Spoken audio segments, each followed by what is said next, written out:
예배드리게 돼서 너무 감사하고 여러분들이 이런 어려운 환경 가운데서도 항상 심령에 하나님의 은혜가 충만하시기를 주님의 이름으로 축원합니다. 네. 오늘은 이사야 29장 1절로 16절 말씀을 본문으로 예루살렘에 대한 심판과 영적 무지, 예루살렘에 대한 심판과 영적 무지, 이런 제목으로 하나님 말씀을 선포하고 함께 은혜 받고자 합니다. 제목을 한번 따라서 봅시다. 예루살렘에 대한 심판과 영적 무지. 너무 길어서 잘라야 되겠어요. 다시, 예루살렘에 대한 심판과 영적 무지. Judgment on Jerusalem and spiritual ignorance. Spiritual ignorance 이 말은 영적 무지함을 가리킵니다. 이 오늘 본문은 우리가 짐작하는 것처럼 이 분열 왕국 시대의 남쪽 유다의 수도 예루살렘에 대한 이 심판의 예언이 언급되어 있고, 제목을 봐서도 그들이 왜 심판받았는지 짐작할 수 있을 만큼 영적으로 아주 무지한 상태에 있는 것입니다. 역사적으로는 이 아수르 왕 사네립이 주전 701년에 이 남유다를 쳐들어왔죠. 그리고 대부분의 성읍들은 다 점령했고, 마치 오이밭의 원두막처럼 예루살렘 성을 완전히 포위하고 있는 그런 상태를 우리가 상상하면서 말씀을 경청하면 좋을 것 같고, 종교적으로는 그들이 종교 행위를 겉으로는 유지하고 있었지만 실제로는 진심으로 하나님을 신뢰하지 않고 형식주의에 빠졌다는 것.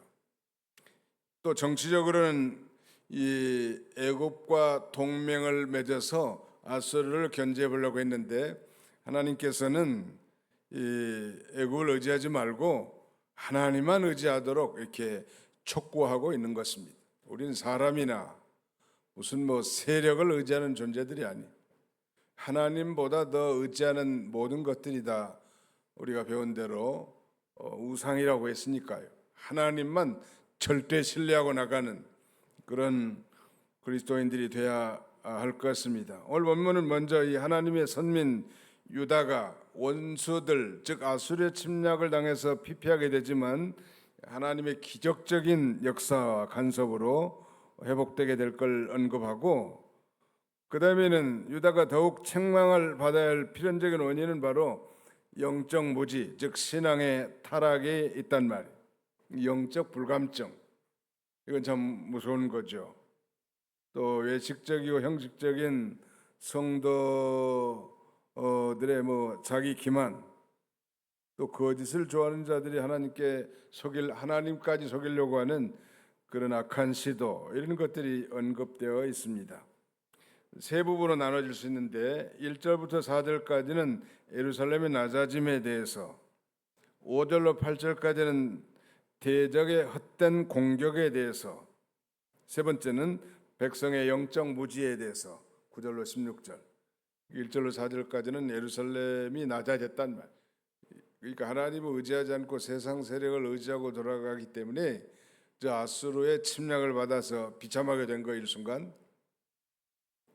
그럼에도 불구하고 우리 하나님께서는 그 대적인 하나님의 심판의 몽둥이로 사용한 그 아수르도 말하자면 이 심판할 것을 통해서 기적적으로 유다 나라가 회복되게 될 것을 말씀하고, 마지막 세 번째는 다시 한번 이 당시의 그 유다 백성들의 그 영적인 무지, spiritual ignorance, 이것에 대해서 지적하고, 또 영적 무지한 상태가 돼서 그들의 심령이 아주 혼미하게 돼서 말씀도 깨닫지 못하고 신앙도 다 형식적으로 바뀌고 지혜와 총명을 상실하고 하나님의 주권도 믿지 못하는 그런 상태임을 지적하고 있습니다. 자, 먼저 이 예루살렘의 낮아짐에 대해서 우리 같이 한번 29장 1절부터 2절까지 같이 한번 읽어보겠습니다. 시작. 슬프다 아리엘이여, 아리엘이여, 다윗이 진친 성읍이여, 해마다 절기가 돌아오려니와 내가 아리엘을 괴롭게 하리니 그가 슬퍼하고 애곡하며 내게 아리엘과 같이 되리라. 아리엘이 도대체 뭔가 새로운 지명 같기도 하지요. 근데 우리가 짐작할 수 있는, 추론할 수 있는 부분은 1절 하반절에 슬프다 아리엘이여 아리엘이여 다윗이 진친 성읍이여 해마다 절기가 도래하리니와. 다윗이 진친 성읍 짐작할 수 있을 만큼 아리엘은 유다 예루살렘 성을 가리킵니다. 이 아리엘이란 뜻이 하나님의 제단 혹은 뭐 하나님의 사자, 그런 의미가 있습니다.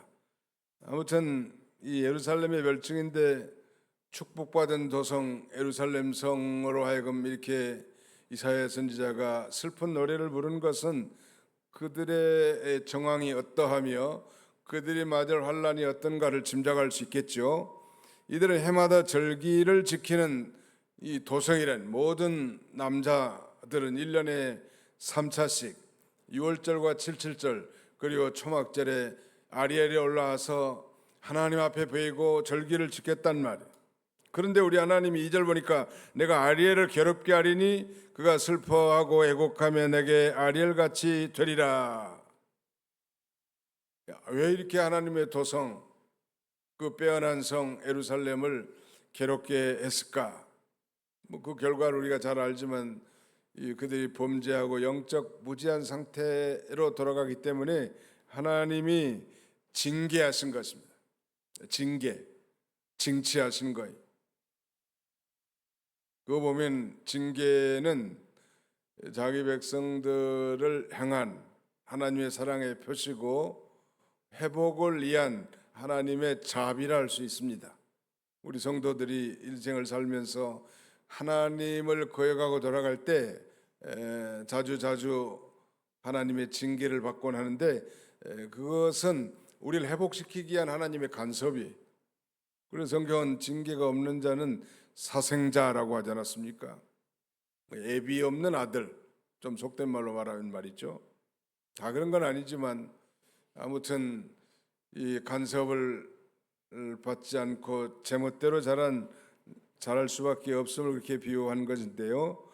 2절에 다시 보시면 내가 아리엘을 괴롭게 하리니 그가 슬퍼하고 애곡하며 내게 아리엘같이 되리라 그랬는데 그 두 번째 아리엘의 각주에 보면 하나님의 제단의 면 이렇게 표현해 놨는데요.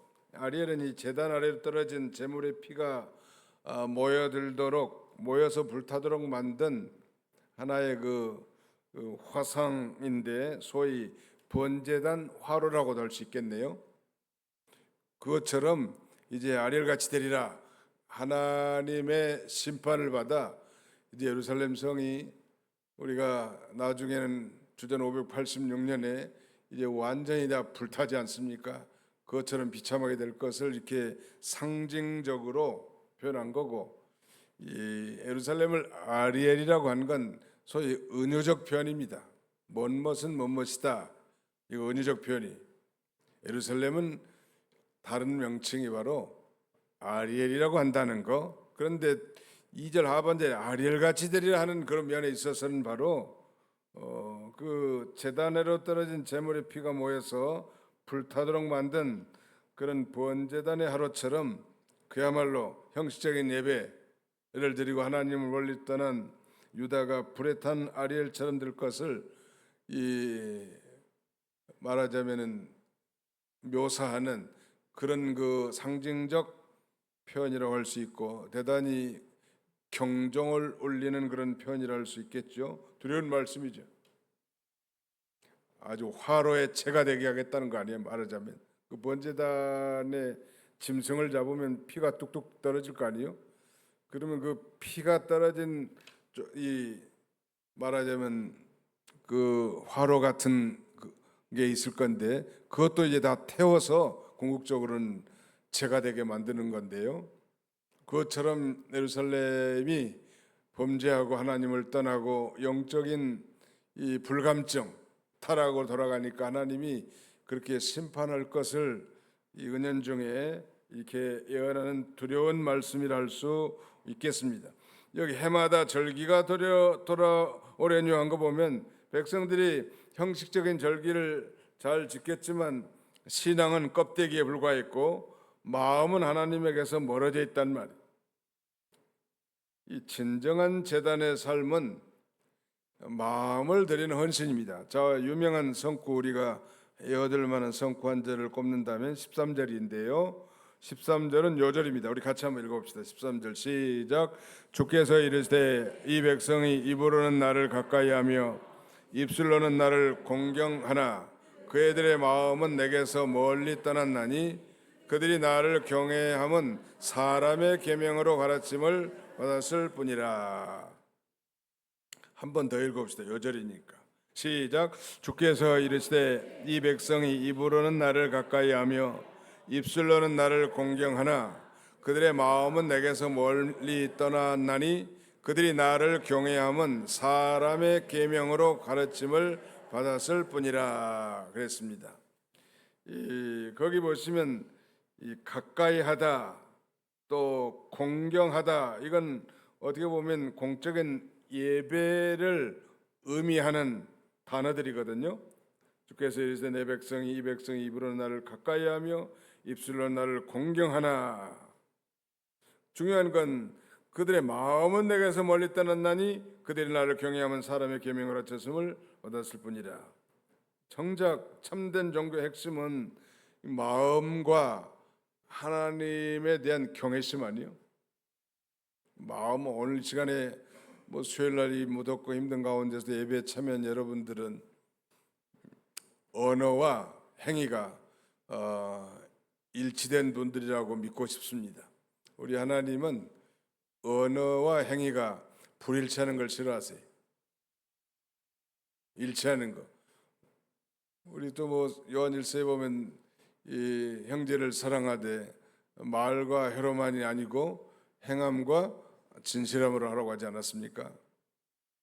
우리가 완벽할 수는 없겠지만 그렇게 살지 못한 걸 회개하고 우리가 말한 것에 대해서, 우리가 또 찬송한 것에 대해서 그러한 삶을 우리의 삶 가운데 사는 걸 하나님이 기뻐하신다는 거예요.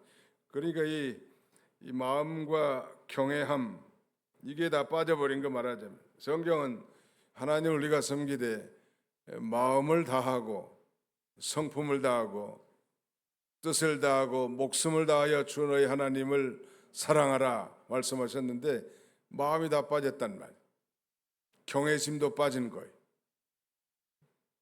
그러니까 단순히 뭐 인간의 어떤 종교적 전통 이런 걸 따라 섬기는 걸 하나님이 이렇게 책망했고, 당시에 유다 예루살렘 백성들이 하나님의 언약 백성임에도 불구하고 늘 절기 때마다 제사를 드리고 입술로는 하나님을 찬양하고 예배는 했지만 실제 그 마음이 다 빠져나갔고 하나님을 두렵고 떨리는 마음이 다, 경외심이 다 사라졌단 말이에요. 이 껍데기만 남은 거 아니에요. 그래서 이 영적 무지한 이 유다 백성들에게 경각심을 주기 위해서 저 강력한 대군 아수르 군대를, 이 사내립 군대를 보내가지고 유다를 점령하게 하는 거예요. 그것도 모르고 유다는 저 애굽과 동맹을 맺어 아수르를 대적하려고 했지만 그건 중과부적이고 실패했단 말이에요. 우리는 하나님을 섬기되 마음을 다하는 게 마음이 다 빠져나간 그 예배에 그게 무슨 의미가 있겠냐는 말이에요. 우리 하나님은 중심에 진실하심을 원하시고 마음을 드리란 말이에요. 하나님 앞에 마음을 드려요. 우리가 준비 기도라든지 찬양할 때도 마찬가지고, 어떻게 되면 우리가 하나님 앞에 이 시간 온 마음, with all our heart, 우리의 모든 마음을 가지고 하나님 앞에 예배하는 거예요. 예배 준비란 게 그거 아니에요?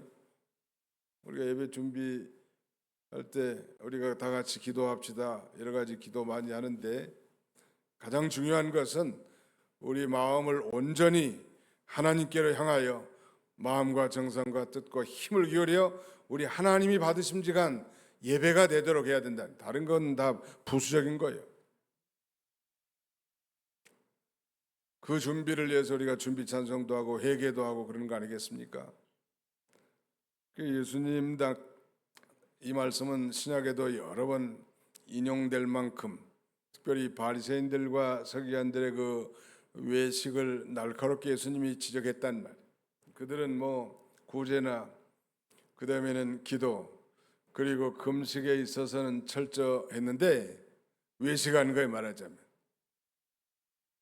그래서 마태복음 6장에 예수님께서 신랄하게 이 바리새인과 서기관들을 지적하면서 이 구제, 기도, 금식하는 데 있어서 외식하지 말고 진실하도록 교훈하고 있습니다.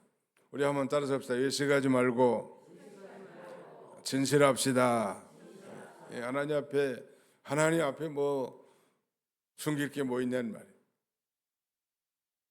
사람이 보도록 하는 건 별로 중요한 거 아니에요. 그건 하나님 앞에 사람을 두려워하면 올무에 걸리거니와 여호와를 의지하면 안전하다고 했습니다. 사람들은 다 본래 이 전적 부패하고 타락한 그런 이 부족한 존재들입니다. 완벽한 사람들이 없어요. 그래서 사람 보면 교회에서 반드시 실족합니다. 그러나 사람들은 다 그런 존재인 줄 알고 그럼에도 불구하고 하나님이 받으신 줄 알고 귀하게 여기고 자기가 하나님 앞에 간구하게 써나가는 거지. 그 사람 때문에 실족하는 건 안타까운 일이. 하나님 앞에 우리 하나님은 진실하신 것을 원하신다는 것. 자, 거기 다시 29장 3절 4절 또 같이 한번 읽어보실까요? 29장 3절로 4절입니다. 시작. 내가 너를 사면으로 둘러 진을 치며 너를 내어 대를 쌓아 너를 치리니 내가 낮아져서 땅에서 말하며 내 말소리가 나직이 티끌에서 날 것이라. 내 목소리가 신접한 자의 목소리 같이 땅에서 나며 내 말소리가 티끌에서 짓걸이리라. 낮아지고 신음하게 될 걸 지금 말씀합니다. 하나님은 예루살렘을 향해서 사면으로 둘러 진을 치고 너를 내어 대를 쌓아 너를 치리니, 우리가 잘 아는 대로 아수르 군대가 유다를 침략해가지고 대부분의 성읍을 다 점령하고 최후의 이 견고한 예루살렘 성을 완전히 포위한 그런 상태를 지금 상상하면서 우리가 말씀을 경청하면 이해가 될 것 같아요. 근데 놀라운 사실은 내가 너를 치리니 이렇게 말씀합니다. 분명히 역사적으로는 아수르가 지금 유다를 치러 왔고 예루살렘을 포위했는데 하나님이 졌다는 거예요. 그 얘기는 곧 하나님은 만국을 사용하셔서 당신의 도구로 당신의 심판의 몽둥이로 사용하시는 하나님. 심지어는 페르시아의 고레스 왕을 나의 목자라고 말합니다. 고레스 왕이 무슨 뭐 여호와의 신앙을 가져서 목자라고 말한 게 아닙니다. 하나님이 사용하시는 일꾼, 그런 개념으로 하나님은 임의로 사람의 마음을 감동시켜서 사람을 사용하시기도 하고 단체를 사용하시기도 하시는 하나님. 그러니까 우리가 어디서 무엇을 하든지 하나님 앞에 진실하고 또 사람 앞에 바로 하면 하나님이 좋은 사람을 또 만나게 해주시고 형통하게 해주시는. 어느 사람이 이제 군대 중령으로 제대해가지고 중령으로 제대해봐야 뭐 60이 안 됐을 거 아니요? 50세, 55세나 됐을 것 같은데 많이 돼봐야. 그럼 남은 생애는 어떻게 다냐는 말이에요. 그래서 하나님 앞에 간절히 기도하고 제대하면 뭘 하겠습니까? 또 연령 제한도 있고 그래서 과거에는 그 예비군 중대장 이런 제도가 지금도 있는지 모르겠는데 아무튼 각 회사에 시험이 있어서 기도를 많이 하고 왔는데 그 시험관 평가하는 그 시험관 중에 자기가 잘하는 분이 거기 계시더래. 합격했을까요? 불합격했을까요? 물어보는 만하지. 하나님이 그렇게 하시는 거 일을 언제나. 제가 현대그룹 공채 시험을 치는데 그 일반 과목들은 다 서류 전형하고 영어만 치는 거예요. 영어. 영어도 두 가지를 쳐. 필탁고사하고 듣기 평가. 근데 뭐 영어를 얼마나 잘해서 뭐 예국 여자가 얘기하는데 그걸 제대로 다 얼마나 이해하겠냐는 말이야. 근데 마치 나보다 먼저 시험 치고 나간 놈이 나보고 이런 문장들, 패시지들이 많이 나왔더라고 해서 가만히 들어보니까 책에서 다 본 내용이에요. 그래서 그 한 패러그램의 문제들이 한 5개 되는데 그 5개는 그냥 거저 먹었어. 앞에 시험 친 사람이 얘기해 줘가지고. 하나님이 되게 하려면 거꾸로도 다 되게 하는 거예요. 하나님 방법이 많으세요. 하나님 앞 바로 하면 환경도 개선해 주고 좋은 사람을 만나게 해주시고 나라도 부강해 해주시고 국방도 안전하게 지켜주시는 하나님. 아멘. 네, 그걸 우리가 믿기 때문에 하나님만 전적 신뢰하는 거예요. 이런 하나님을 내버리고 형적으로 절기 지키고 뭐 마음속으로는 마음은 다 빠져나가고 형식적인 예배 생활한 유다 백성들 얼마나 하나님 볼 때 안타까웠겠냐는 말이에요. 사랑으로 저 아수르를 징계의 몽둥이를 사용해서 아주 사면을 둘러 진을 치고 아주 겸손하게 만드는 거예요.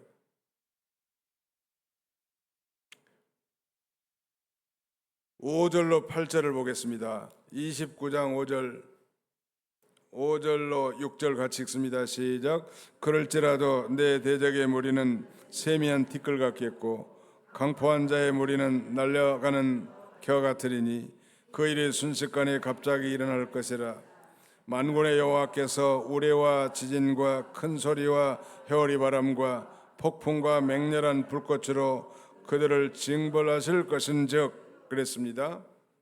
그럴지라도 이 말은 그러나 같은 말이 이게 은혜예요. 지금 유다 예루살렘을 점령하기 위해서 아수르 군대가 완전히 포위한 유다 백성들로 말하면 도간이 된 쥐가 됐는데 놀라운 사실은 하나님께서 갑자기 아수르란 나라에 문제가 생겨서 그 포위하고 있는 아수르 군대가 다시 후퇴하게 만드는 거예요. 그래서 그럴지라도 내 대적의 무리는 세미한 티끌 같겠고 강포한 자의 무리는 날려가는 겨 같으리니 그 일이 순식간에 갑자기 일어나리라. 하나님이 하시면 막을 자가 없어요. 아수르 군대가 예루살렘 성을 완전히 포위하고 있는데 하나님이 하루 저녁에 여호와의 사자를 보내서 아수르 군사 18만 5천 명을 다 괴멸시켜 버리는 거예요. 그것도 하루 저녁에. 하나님이 하시는 일은 신기하단 말. 그래서 겨우 이제 예루살렘 도성에 사는 백성들이 이 말하자면 회복하고 구원을 받게 됩니다. 그러나 먼 훗날 또 이제 주전 이 586년 그로부터 한참 뒤에 유다 백성들이 범죄하더라니까 그때는 이제 바빌론에게 완전히 멸망당하고 포로 잡혀가잖아요. 하나님은 정확하신 하나님, 두루뭉실하잖아요. 회개하면 하나님이 다시 회복시켜 주시는 하나님이란 말이에요. 그 대적의 헛된 공격에 대해서 이스라엘 백성들 편에서는 하나님의 기이한 구원이 일어나는 그야말로 대반전의 메시지야. 그럴지라도 하는 게 은혜란 말이에요.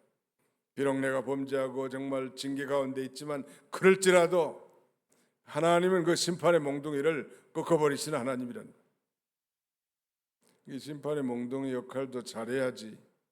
푸틴처럼 저렇게 정신없이 계속 버티고 있으면 무슨 일이 일어날지 알 수 없다. 적당하게 해야 될 건데 아주 3차 대전을 시작할 것처럼 덤벼들고 있잖아요. 하나님이 손을 드시면 그 당해낼 자가 없단 말이에요. 세미한 티끌 같겠고 대적이란 말이에요. 그 대적은 아수르 군대를 가리킵니다. 강포한 자의 무리는 날려가는 겨 같으리니 그 일이 순식간에 갑자기 날 것이라고 말하면서 6절에는 만군의 여호와께서 하나님의 심판을 이렇게 자연재해에 여러 가지 단어로 이렇게 표현하고 있습니다. 우레, 지진, 큰 소리, 해오리 바람, 6절에 폭풍, 맹렬한 불꽃. 이건 하나님의 직접적인 개입을 가리키고, 아리엘을 치는 열방의 물이 곧 아리엘과 그 요새들을 쳐서 공고하게 한 아수를 이렇게 하나님께서 치시겠다는 거예요. 순식간에. 그러면 그 대적들의 꿈과 기대가 다 사라질 거 아닙니까? 7절로 8절을 같이 읽습니다. 시작.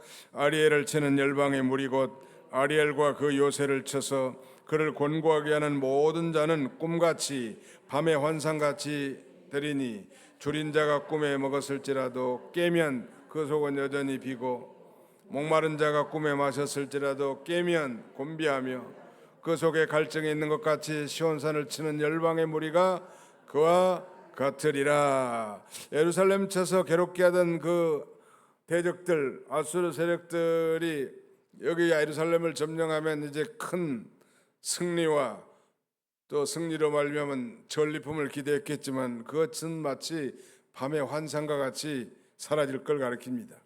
다시 말씀드리면 그들의 욕망이 결코 충족되지 않는다는, 하나님의 백성을 대적하면서 계획하고 세운 그들의 이 꿈은 밤의 환상처럼도 헛되고 실제로는 아무 실효성이 없다는 거예요. 오늘날도 마찬가지입니다. 오늘날도 뭐 교회가 특별히 잘못한 것도 없는데 교회를 대적하고 공격하고 핍박한다든지 하나님을 거스리는 사람이나 세력은 결코 헛수고로 끝난다는 그런 보편적 진리를 우리에게 교훈해 주는 것입니다. 교회를 대적하는 거, 하나님의 사람들을 대적하는 거, 이건 이 하나님도 싫어하는 거예요.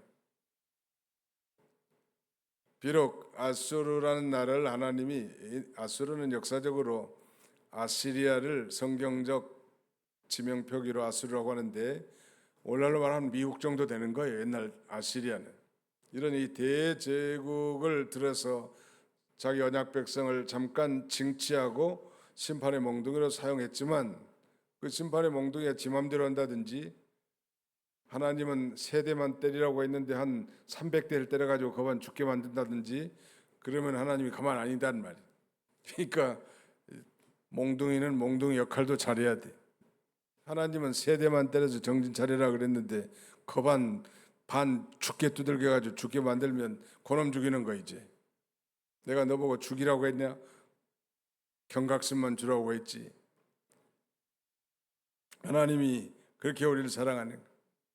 아무튼 하나님의 뜻을 이 거스른 사람, 하나님의 나라와 하나님의 세력을 거스르는 세력, 그건 다 마치 꿈속에서 음식을 먹고 물을 마신 것처럼 배부르지도 않고 갈증도 해결이 안 된다는, 그들의 계획이 성취되지 않아요. 그 일반적인 이 보편적 진리를 깨달은 세상 사람들도 이 순천자는 흥하고 역천자는 망한다, 그런 말이 있어요. 거기서 이 천은 하늘을 가리킵니다. 하늘을 거스리는 자는 망하고 하늘의 뜻을 순응하는 자는 흥한다는 말. 거기서 하늘은 우리 구원받은 성도들은 하나님이라고 해석하면 딱 들어맞는 거예요. 그들이 예수를 통해서 하나님을 믿지 않지만 세상 사람들이 깨달은 일반 은총에도 우리가 배울 게 많아요. 명심보감이라든지 논어 같은 책 배울 게 많다고. 불경에서 배울 게 많아. 뭐 예수님이 없으니까 천당에는 가지 못하겠지만 구원받지는 못하지만 일반적인 진리, 보편적인 진리는 우리가 많이 배울 수 있습니다.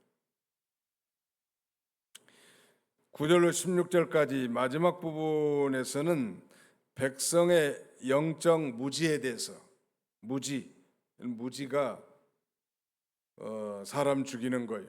망하는 거고. 그래서 호세아 선지자는 여호와를 알자, 힘써 여호와를 알자.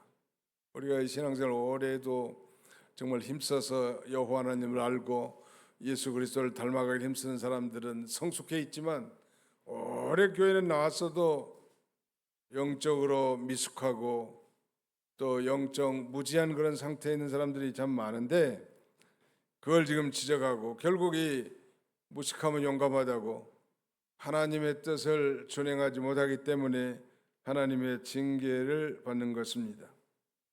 이 사회는 여기서 지금 9절로 16절에서 유대인들이 더 큰 멸망을 받을 이유는 이 영적 불감증, 신앙의 타락으로 인한, 그리고 외식적의 형식적인 성도들의 자기 기만, 그리고 거짓을 좋아하는 자의 하나님께 속이려 한 그 악한 시도. 하나님은 모든 걸 다 아시는데 하나님까지 속여 먹이려고 하는 거.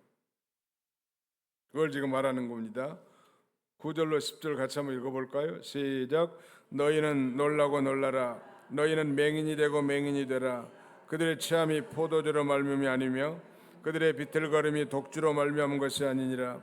대저 여호와께서 깊이 잠들게 하는 영을 너희에게 부어주사 너희의 눈을 감기셨음이니 그가 선지자들과 너희의 지도자인 선견자들을 덮으셨습니다. 하나님의 백성들이 온통 세상에 취해가지고 영적으로 혼미한 상태가 됐단 말.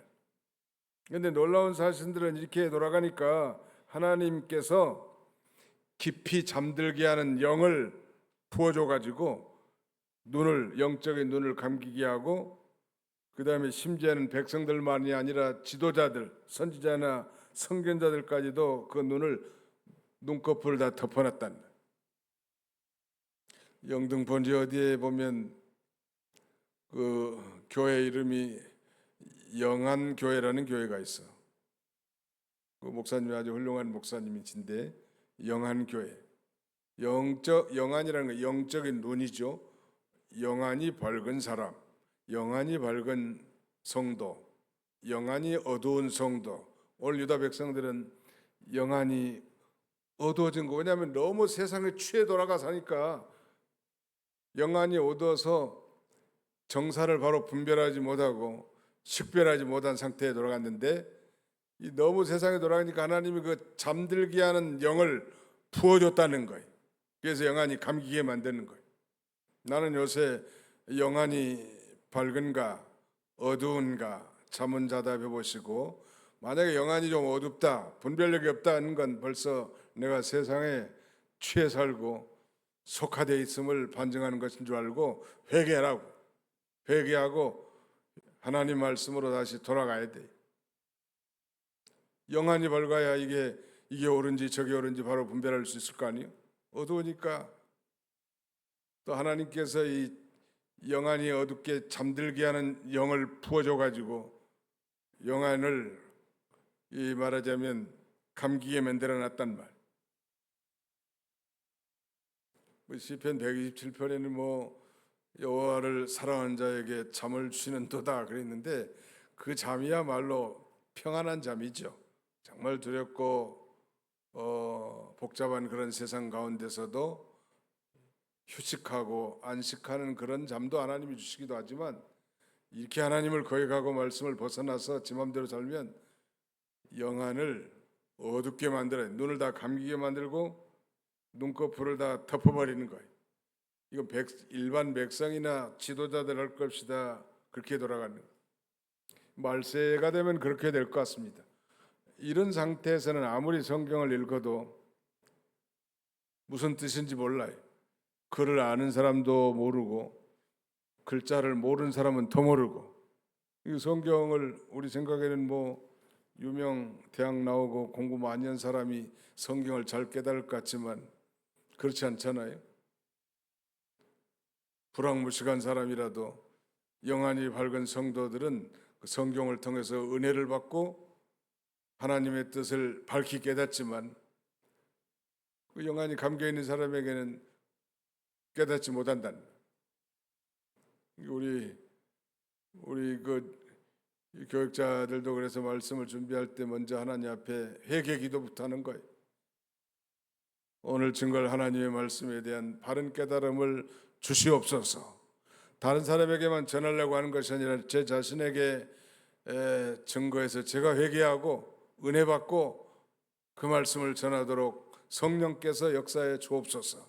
그러면 깨달아지고 이해가 되는 거예요. 여러분, 이 성경을 우리가 아무리 많이 읽는다고 이해가 되겠습니까? 그래서 목사가 필요한 거죠. 이해하기 힘들어요. 순종하려고 하는 자에게는 하나님이 깨닫게 해주십니다. 성경 말씀을 나는 이 말씀대로 살아야 되겠다. 이 말씀대로 살지 못한 건 내가 회개해야 되겠다. 이 말씀대로 살게 해 주시옵소서 하고 성경을 들여다보면 그게 깨달아진다는 말. 순종하는 자에게 성경 말씀이 깨닫게 해준다는 거 우리가 잊지 말아야 합니다. 유다 백성들 당시들은 정말 영적으로 아주 혼미한 상태가 됐는데 하나님이 깊이 잠들게 하는 영. 나는 요새 깊이 잠들어 있는지 잠들어 있지 않는지는 자기 부인이 제일 먼저 안돼요. 자기 남편이 제일 먼저 알고 자기도 알아. 그 다음에는 주변 사람들도 압니다. 잠자고 있는지 깨어 있는지를. 깊이 잠들게 한 영이 그런 눈을 감기게 했다면 그건 하나님의 큰 징계인 줄 알고 회개해야 합니다. 성경을 봐도 재미도 없고 말씀을 들어도 지루하고 기도 시간에는 하품만 나오고 찬송 불러도 아멘이 안 나오고 그러면 병든 거요. 영안이 아주 어두워진 증거입니다. 말씀 깨닫지 못한다는 내용의 11절로 12절이에요. 같이 읽습니다. 11절로 12절 시작. 그러므로 모든 계시가 너희에게는 봉안책의 말처럼 되었으니 그것을 글 아는 자에게 주며 이르기를 그대에게 청하노니 이를 읽으라 하면 그가 대답하기를 그것이 봉해졌으니 나는 못 읽겠노라 할 것이요 또 그 책을 모르는 자에게 주며 이르기를 그대에게 청하노니 이를 읽으라 하면 그가 대답하기를 나는 글을 모른다 할 것이니라. 하나님의 말씀은 마치 봉안책의 말처럼 됐다. 봉했단 말은 임봉되었다. The words of book that is sealed 혹은 words sealed in a scroll. 그러니까 완전히 임봉된 책처럼 된 거예요. 하나님 말씀 자체가 사라진 것이 아니고 하나님이 그들에게 깊은 잠들게 하는 영을 보내셨기 때문에 백성들이 봐도 무슨 뜻인지 모르고 또 백성들이 알려고도 하지 않고 그런 상태가 된단 말이에요. 그래서 그것이 봉해졌으니 나는 못 읽겠노라. 또 글 모르는 사람에게는 나는 글을 모른다. 어떻게 읽어야 될지 모른다. 그렇게 말합니다. 이 신앙이 타락하면 말씀의 맛을 잃어버려요.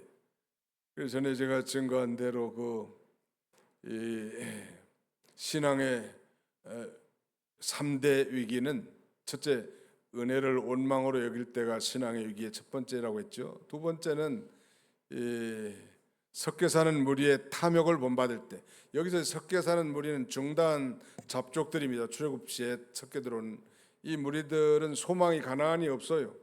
세상이 소망이에요. 그러니까 출애굽 행렬에 따라오긴 했지만 그 섞여 사는 무리의 탐욕을 본받을 때가 우리 신앙의 위기예요. 우리로 말하면 불신자들처럼 탐욕을 품고 나갈 때가 신앙의 위기예요. 모든 게 다 하나님의 은혜인데 그 은혜를 원망으로 여길 때가 신앙의 위기예요. 마지막 세 번째는 만나의 맛을 잃어버렸을 때가 신앙의 위기입니다. 만나의 맛은 뭐 하나님의 말씀이라고 해도 과언이 아니죠. 하나님의 말씀을 읽을 때 아주 꿀송이 같이 단 사람은 신앙이 살아있고 아주 영적으로 깨어있는 상태가 되겠지만 아예 일주일 가도 성경을 한 장도 안 읽어요. 아마 이 중에도 그런 분들이 계실 거라고. 내가 불쑥 찾아가서 한 번씩 가서 신방을 하든지 해야 되겠어. 일주일에 몇 장 읽었냐고. 그 거짓말을 못 할 거 아니에요. 어떻게든 성경을 가까이 하고 안중근 의사는 뭐 하루라도 책을 읽지 않으면 뭐요 이에 가시가 돋는다고 하던데 우리는 성경을 안 읽으면 타락하기 쉬워요. 왜냐하면 이 성령은 진리의 영이거든요. 그래서 우리는 모든 진리 가운데 역사하시고 말씀이 없는 그런 기복주의 신앙, 이건 제가 내린 결론인데 이 기복주의 신앙은 뿌리가 없는 신앙입니다. 그러니까 바람이 불면 다 뽑히거나 흔들거려요. 그래서 어떻게든 하나님의 말씀에 뿌리를 내린 신앙을 가져야 합니다. 우리가 더디기도 하고 별로 재미없는 설교일지도 모르지만 그런 하나님의 말씀을 한 말씀이라도 깨달아서 그 말씀대로 순종하며 살아가는 그런 신앙을 흔들리지 않아요. 유다 백성들이 분명히 우리가 살펴봤지만 절기 지키는 거예요. 1년에 3대 절기를 예루살렘 성에 산 사람들은 예루살렘 중앙성전에 가서 하나님 앞에 예배하는 그런 형식적인 예배가 있었지만 하나님의 말씀은 다 도외시하고 그걸 아는 사람이나 모르는 사람이나 봐도 이해하지 못하고 또 깨달으려고 하는 그런 마음도 없는데 어떻게 알겠냐는 이런 형식적인 신앙에 대해서 통렬하게 책망한 메시지가 13절이에요. 13절만 13절 14절까지 읽고 마치도록 하겠습니다. 13절로 14절 시작. 주께서 이르시되 이 백성이 입으로는 나를 가까이하며 입술로는 나를 공경하나 그들의 마음은 내게서 멀리 떠났나니 그들이 나를 경외함은 사람의 계명으로 가르침을 받았을 뿐이라. 그러므로 내가 이 백성 중에 기한 일 곧 기이하고 가장 기이한 일을 다시 행하리니 그들 중에서 지혜자의 지혜가 없어지고 명철자의 총명이 가려지거니와 가려지리라. 여기 그러므로 내가 이 백성 중에 기이한 일을 곧 기이하고 가장 기이한 일을 다시 행하리니 아마 이것은 바벨론의 침략을 받아 완전히 멸망할 일을 가리킨다고 봅니다. 아수르의 침략은 1차 경고의 메시지고 또 하나님께서 대적들을 다시 돌아가게 해서 구원을 해보겠지만 이제 바벨론이 침략받은다면 나라를 완전 국권을 망하고 70년 동안 포로 생활을 하고 비참하게 된단 말. 하나님의 징계와 간섭에 대해서 즉각 회개하고 바로 서는 거, 이것이 살 길이고 축복의 비결이에요. 복을 주십시오, 자녀 잘 되게 해주시고 사업 잘 되게 해주시고, 그렇게 안 해도 하나님과의 올바른 관계 속에서 믿음으로 살면 모든 환경을 다 합력해서 다 선을 이루게 하셔서 성공되게 하시는 하나님, 또 자녀손들도 그렇게 사는 후손들이 다 잘 되게 돼 있단 말. 이런 복된 성도들이 다 되시기를 주님의 이름으로 축원합니다. 기도하겠습니다. 하나님 아버지 감사합니다.